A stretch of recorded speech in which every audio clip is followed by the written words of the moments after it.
Hello and welcome to something totally different. If you are here to see a U-boat video, don't worry, there will be more U-boat videos. I'm going to take my time making some videos about this game as well. Now this is Burden of Command. This game was announced a very long way back, maybe 7 years ago. I remember making a video about it in my channel when it was first announced because the concept seemed so amazing to me.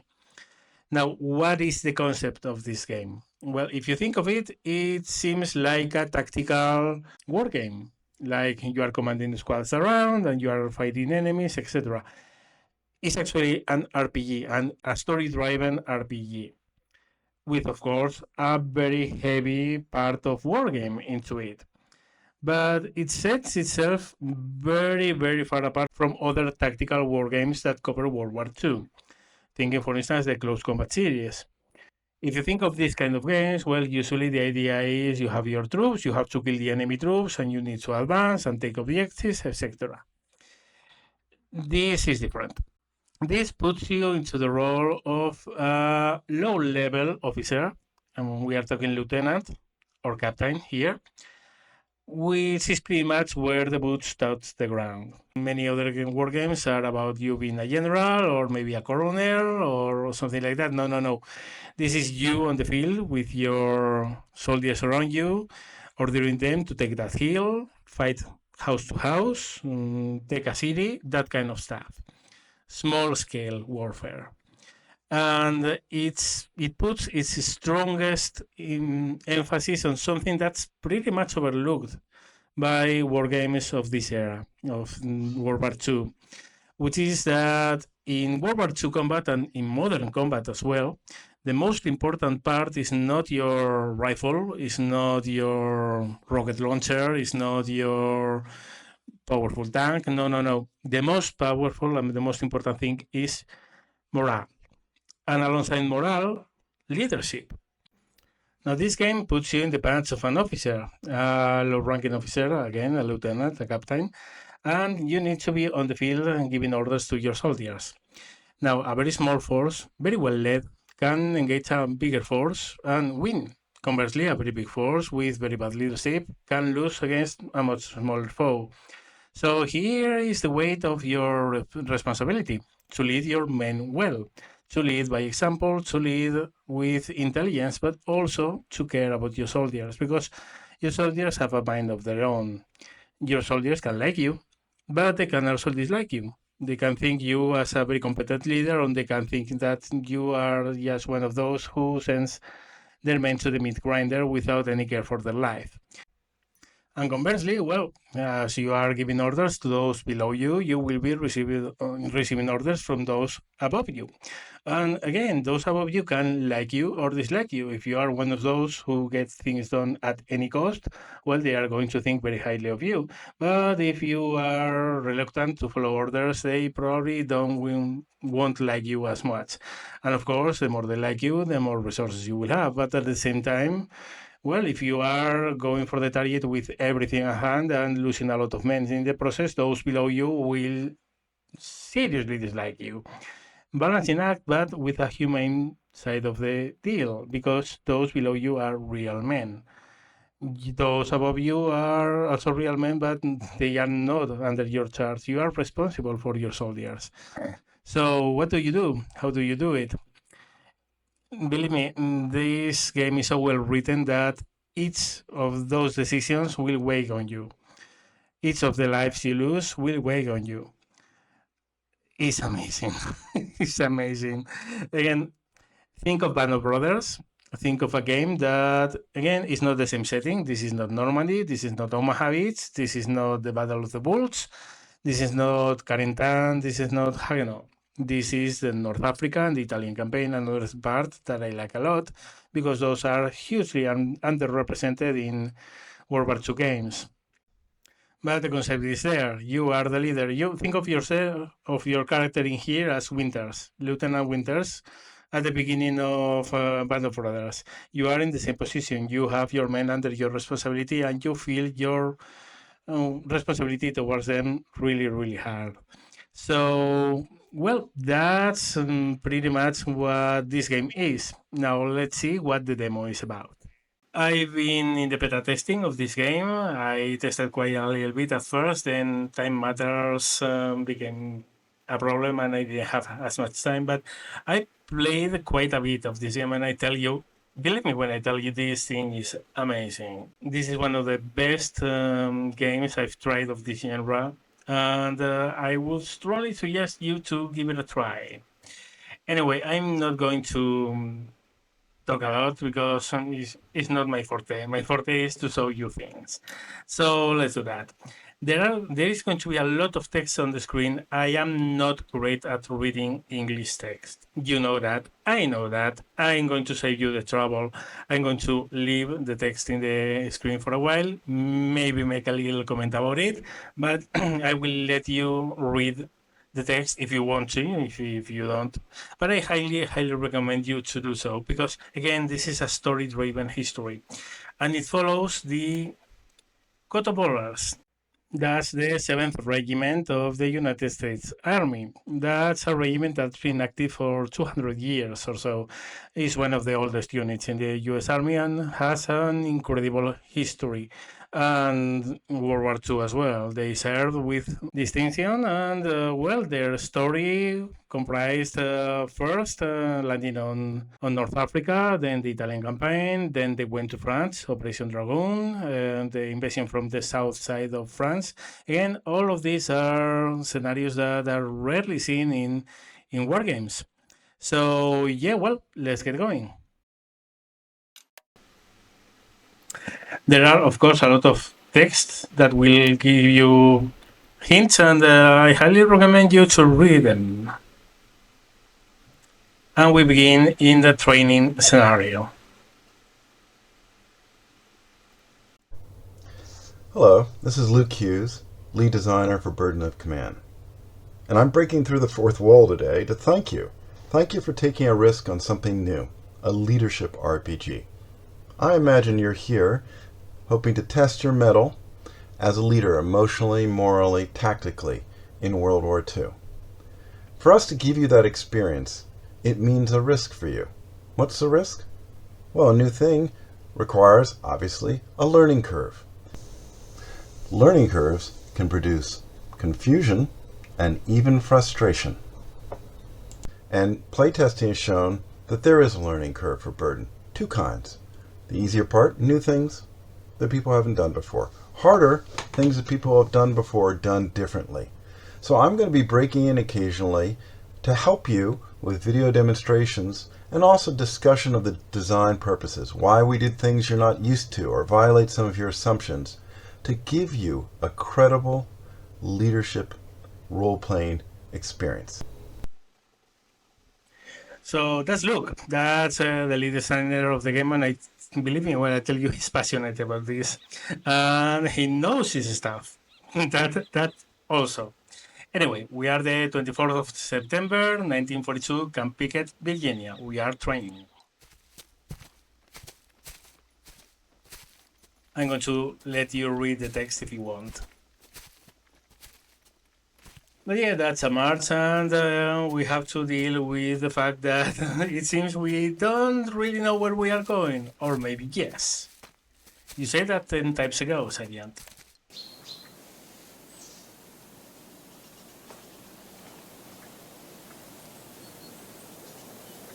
And here begins your choices. There are going to be a lot of choices in this game, and they are tough. Some of them are really tough. Anyway, so far they are going to be easy because we are in training. And I want to be a recently commissioned lieutenant. I just came into the army after Pearl Harbor and the big rush of everyone joining the army.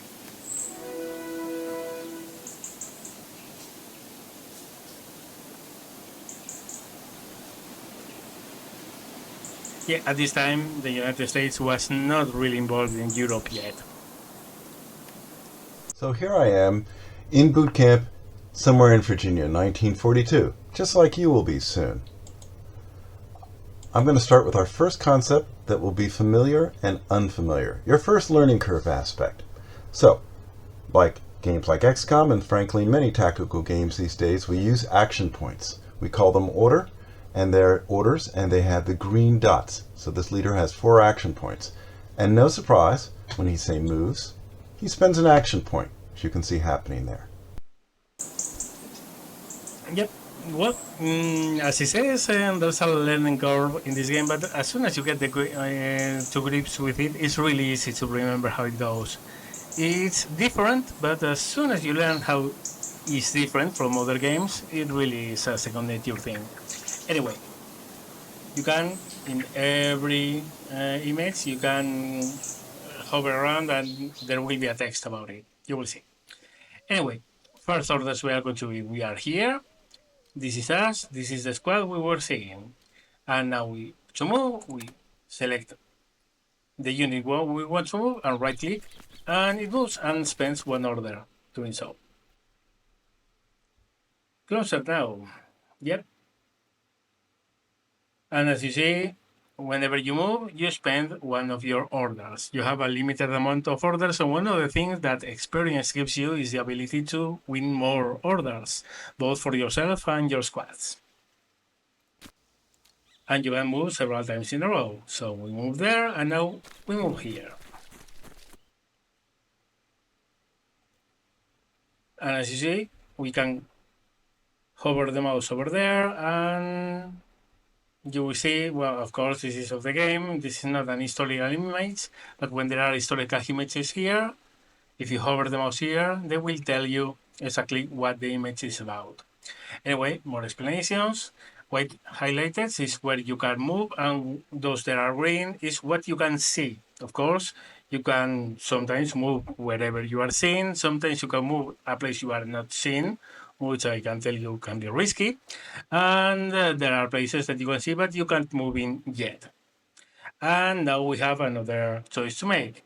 Kitchen Patrol is still on their way to obstacle course, and yeah, they are not really moving it. So we can be doing 3 things. Verbosity. Verbosity opens up more dialogue options and more chatters, which I find amusing. The writing of this game is amazing, so I really want to go with verbosity. But again, this is an RPG. If you want to be this kind of non-talkative officer who just gives order and doesn't engage in a lot of personal comments with your subordinates, you can go with less verbosity. But I'm going to go with verbosity. This is a leadership RPG. We're always going to be focused on bringing out leadership aspects. In the Army, leaders are in charge of platoons, which is a group of squads or companies. And so there's a command structure, and we do that too. This is a squad here, part of my rifle platoon. For it to do something, I've got to order it. Or, if you want to make it simpler, activate it. So, did you see an order came up on me? Not just a squad. The squad paid its action point, but I'm just going to say order from now on. But I paid an order because effectively I ordered the squad. Very important thing, whenever you activate a unit, you have to spend an order. As you are going to be seeing, being a leader is complicated. You have to make choices. Do I want to move? And there are reasons why you want to move. Do I want to send my squads on the move while I'm static? Do we move together? Don't we? Well, we'll see how and why that's important. Anyway, you're yelling and the squad moves. And now you will see in that zone. See, we have 2 orders left, and these guys have 3. If I order them here, this one spends 1, and I spend 1.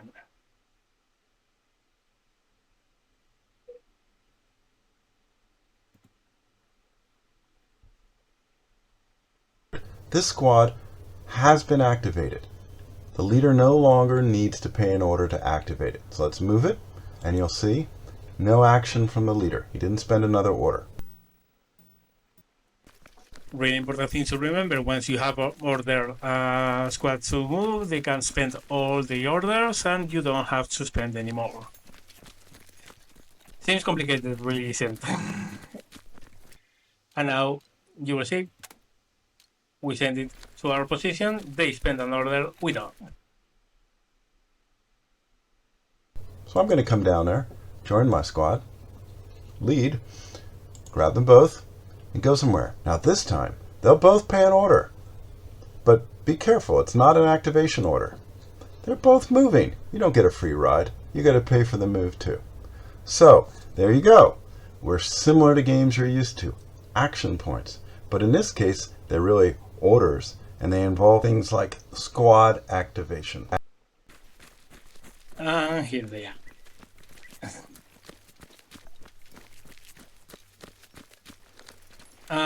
If only they were better safe, they will move faster. That's... yeah. And you can see from here, we are in a hill. You can see the stream. There is the bounds of our own training area.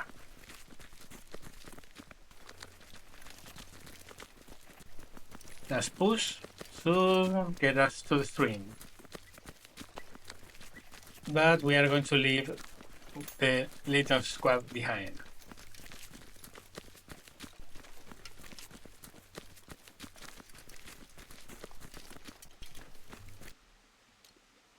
Okay? Only the leader. Remember that. And now we move it. And just myself. And there we are. Just beside the stream. Honestly, it would have been simplest to design the game as 1 unit per hex, like many games do.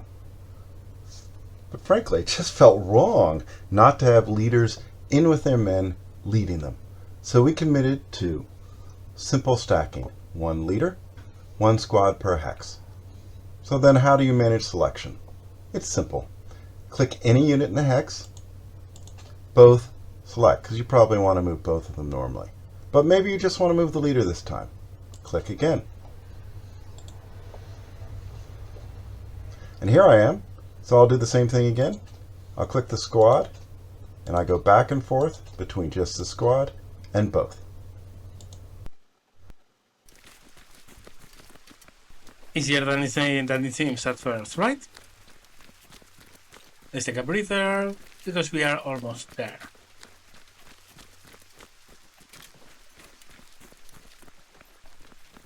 And orders refresh whenever you begin a new game turn. This is important. Whenever you are in a scenario, you will have several officers under you, and they will get to spend or not spend their orders until you switch the turn.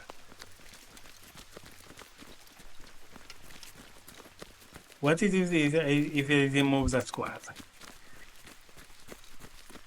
You see? You have to choose how you spend your order. Everything you do costs an order. Everything. Well, except move that squad that you have activated yet, but other than that, everything. And now we are out of orders. We could move this again, but the scenario tells us not to. So, that.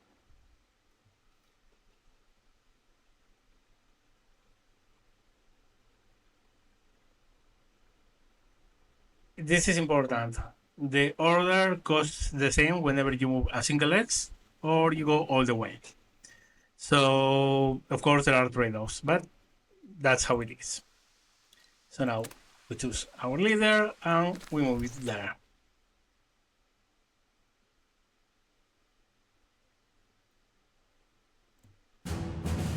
And here we have the dreaded umpire. Yeah, with dreaded clipboard. This is going to be kind of our nightmare during our training. You're nearly late, Lieutenant. Yeah, that happens when you are exactly at the hour you're supposed to be somewhere. Anyway, I'm going to salute. Oh, yeah, of course. When you are in the field, if you salute, you are going to attract a sniper. We can go with sarcasm or no sarcasm. I am quite a sarcastic guy, so thanks for the clarification. Reach abroad field problems. Is this a live fire exercise? No. Of course, it's train. But here constraints. Where's my rifle squad? Over there. This should not be hard to find. And the rest of the platoon? Sergeant Grant is bringing them. After they completed the obstacle course, of course. But for now, we only go with a single squad. What's the mission? And he doesn't tell us yet.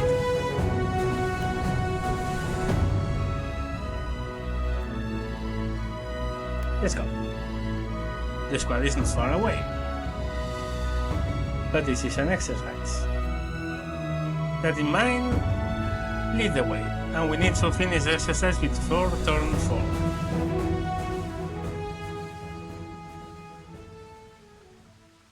And this is going to be important. Because we can do this. We click here and then we can go control, right click, right click, right click, and then send it here. But if we do that, we will lose this. Let's move directly. Blam. You move over ground. The other way we were going through cover. It's a very important lesson here. Always try to move through cover. Right, waypoints. That's the path I was taking. But we crossed through the shortest. Remember, and it's the same going long or short. It's just one order. If you set waypoints, it's much better. And now we are there. You are revived from the sniper call. I pretty much suicided for you to see what happened. Continue with the exercise. By the way, I know what was going to happen. I remember that in playtesting, I played this with Luke watching, and I think Stroffel as well, one of the other developers. In the beta, where they were playing testing, they usually wanted to see us play the tutorial live in stream. And I think I actually did this well. I don't remember now, but anyway. So we can go with directness -1. Verbosity +1. I love that. More directness. Less directness. More verbosity. Less verbosity. I like verbosity. So let's give a speech.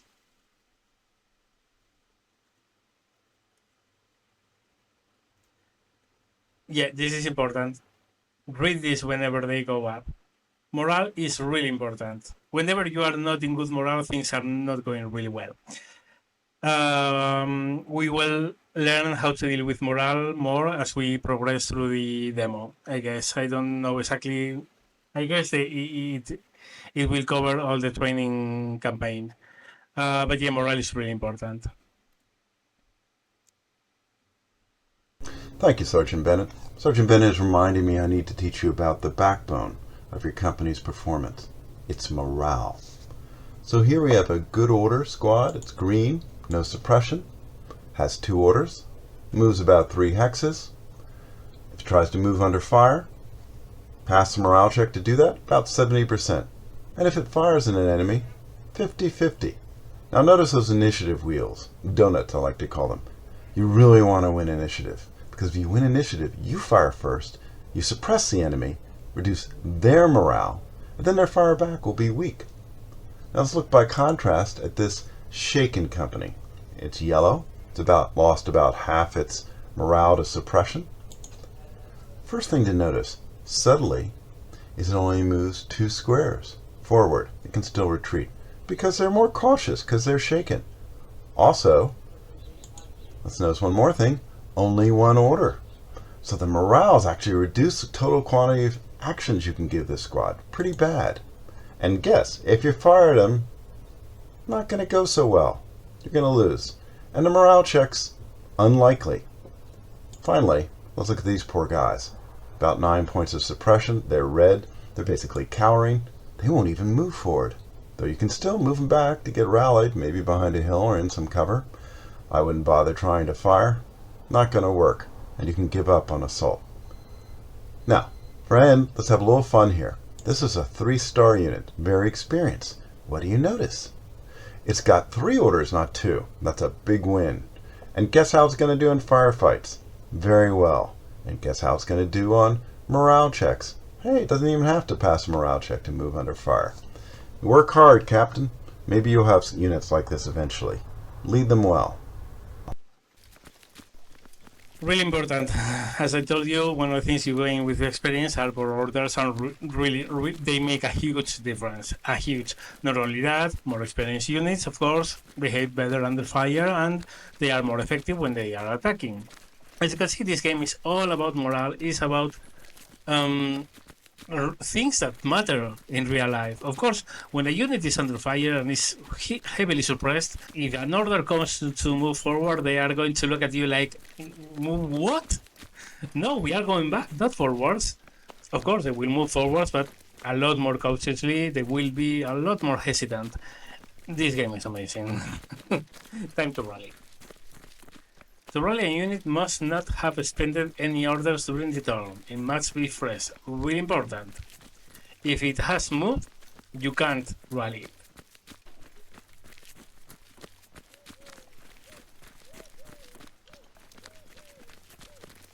Most leader must be grouped up with a squad to utilize certain orders. A captain will be an exception to that, but do not worry about that because, of course, we are only a single lieutenant. So we need to be on top of our squad. Look at this. Our unit is in pretty bad shape. Red morale. So we select the leader and we go here and rally and click there. There we go. Ready for what? For this turn is spent. Yeah, because we have rallied it.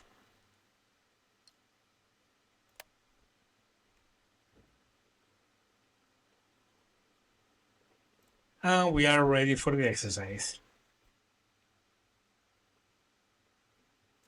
Now, remember, these are the orders. Green means order ready. Gray means order spent out or you don't have it because you are suppressed. These are the morale points and the suppression and the stress. So whenever you are under pretty bad shape, you will want to look at this screen for its unit to see exactly how it is shaped. Anyone got a light? And we are going to end the round repeatedly to end the turn. Each game turn is broken up into alternating rounds. When both sides pass 8 rounds without action, the turn will end. This will be covered in detail later. The shortcut to end the round is the spacebar one. Yeah. And the turn.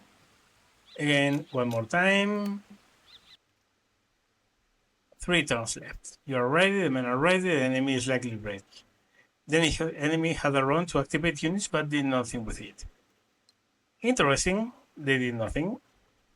I don't think we have surprise on our side, and I'm not going to wait for the Empire to... Nah. Wonder what the clipboard wants to happen next. Yeah. Alright. Lieutenant. The enemy squad is in that house down there. Yeah, we pretty much knew that. Deploy your men and take them under fire. And remember, this exercise is timed. Even numbers.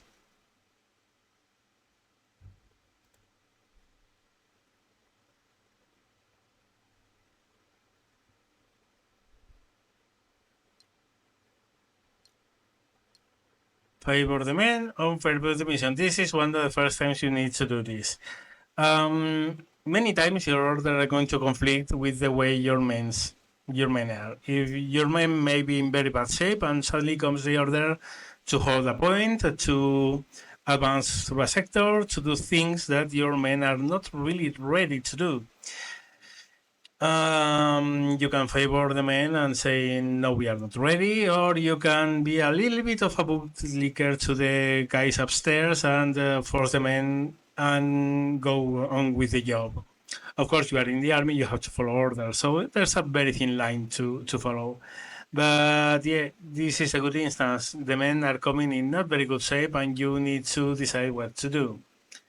They look tired or favor the mission. Well, this is training. If they need to be tired during a live exercise, it's much better than if they are under real fire, right? Yeah, we are here to train, but against Germans, is not going to cut it. Okay.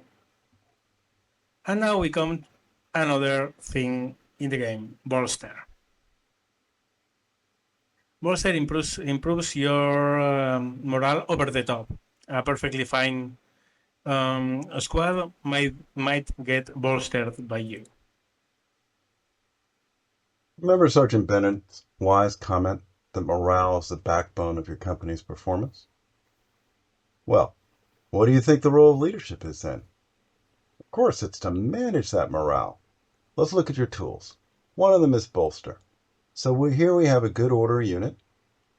And if we were to attack, it'd be 50-50 on the attack. It moves 3 squares. It has 70% morale check. But let's bolster it. A lot more movement. Hey, it's going to pass that morale check. And look at the firefight. Bolster enhances an already good unit so it is significantly more effective, especially for firefights. The experience and the trust of the leader comes to bear. Don't make the mistake, however, of thinking of bolster as sort of a poor man's rally, rally for one action. I've moved the leader down to this shaken squad, half morale, and I'm thinking, well, it's pretty poor for a firefight right now. Maybe I'll bolster it and it'll be fine. Well, there's some improvement. If you study this, you see the suppressed predictions are a little bit better, but you're still going to lose initiative. It's not a rally. If you want a unit with shaken or below morale to improve, rally.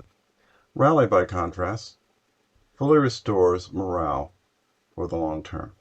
Of course, it does take a turn to do, so you'll have to pick the time and place for when you rally, for when you bolster, or for when you orchestrate your platoon and company to be effective all at once, rather than dribble in an attack on the enemy. As I told you, quite important and quite different from rally. And you are going to be bolstering a lot, or should. Okay. So again, we have 4 orders, 3 squads. So we can, here begins the choices you need to make.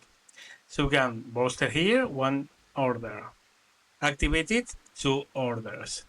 Move here, rally, 3 orders and 4 orders because you move, and then we won't be able to do a lot more. We are going to bolster these guys.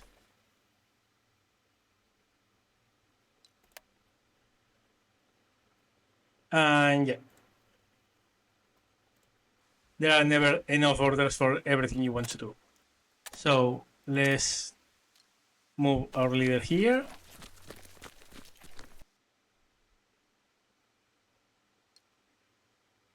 Yeah, no salutes on. We learned that before, right? The umpires, always worried about them.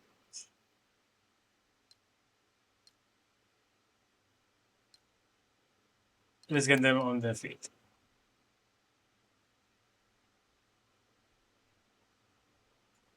Let's rally them.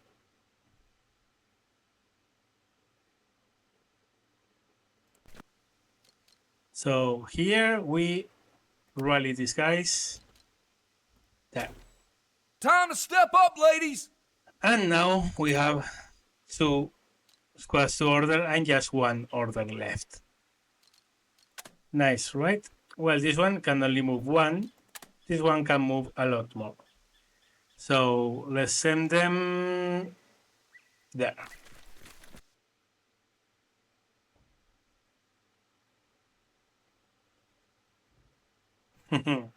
Length node.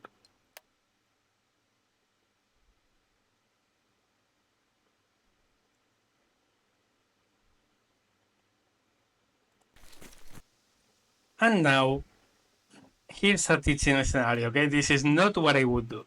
This is in the demo. This is a tutorial, okay? What I would do here now is to wait here, pass the turn, wait for the next turn, go here, bolster, move. More complicated to establish a superiority of fire here. But the game is telling us to do this. So let's do. As you can see, well, down here and down there are your stats. What is going to happen? Initiative chance, spectator versus enemy. You can see the donut. It heavily favors us. We are flanking. We have a minus because the target cover. So yeah. Anyway, let's do it.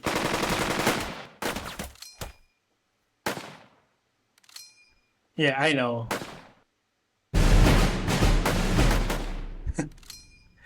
Oh, really? Don't tell me so.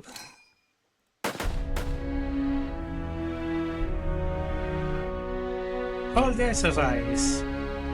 Then you went over the first squad and formed them so properly prior to attack. We didn't do for third squad because we didn't have any orders left. We had to activate one of them.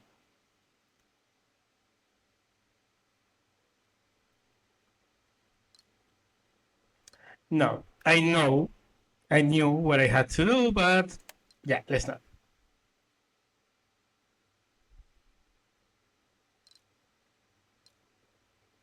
Loyalty. Okay, what were the marks? Incomplete. Draw. So we go for prestige, we go for loyalty, or we go with trust. And I'm going to go with loyalty.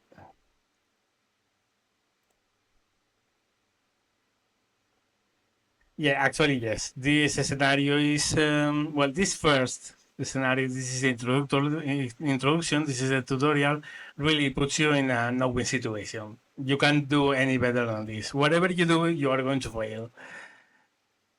Like people with the fun parts. I love the writing of this game. Yeah, there was no good answer. Not in this scenario.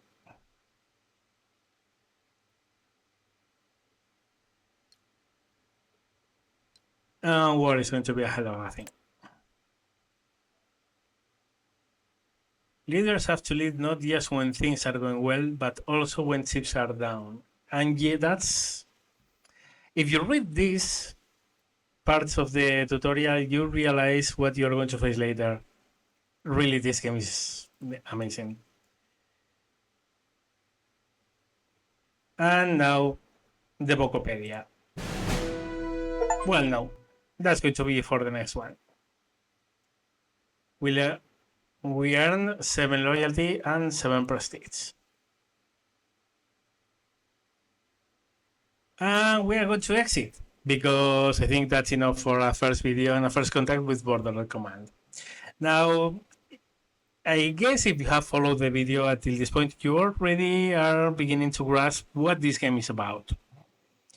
And it's about realism, it's about immersion, it's about you feeling you are an actual officer in leading actual men in the front lines of World War II. It's not an easy ride. It's one that is going to make you feel great at times, and is going to make you feel like a sack of shit, others. Let's put it plainly. You're going to have officers under your command, you're going to have men under your command that you are going to have to lead into the fire of the enemy rifles and guns and tanks, and that's not easy.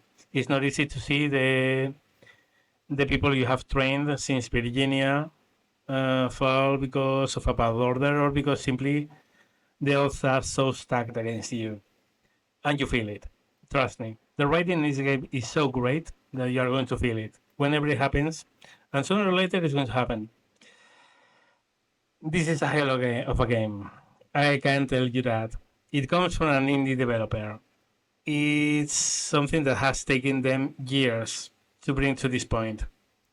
I'm not going to tell you what to buy, what not to buy, what to enjoy, what not to enjoy. All I'm going to tell you is that if you want to support the effort of people who really love this and they are doing this out of passion and are doing a hell of a job at it, buy this game. There's not much I can say about this. There are going to be more videos about it, but I want to play at least the demo. I want to play it until the end. And if it gathers enough following, when the game comes out, I will do a let's play of it. And if not, I don't care. I just want you guys to know that this is going to be out and it deserves a chance. And that you should really give it a chance. It's amazing. So yeah, that's going to be it for this video. I hope you enjoyed it. I hope your interest has been piqued with this video. If it accomplishes that, I'm more than happy enough. But if you also follow up with a like and then comment down below, I will be even happier. As you probably know, these have been very tough weeks for me. I lost a very good friend. And people say dogs are dogs. Well, for me are a lot more than that, and I lost mine. Yeah, that's why there were no videos last 2 weeks, and yeah, it's time to move forward. Anyway, well, as I said, if you like the video, please give me a thumbs up, comment with your thoughts down below. If you want to support the channel, you can do so by going to Patreon and apply there, or by becoming a member of the channel here in YouTube. Thank you very much for watching, and see you later.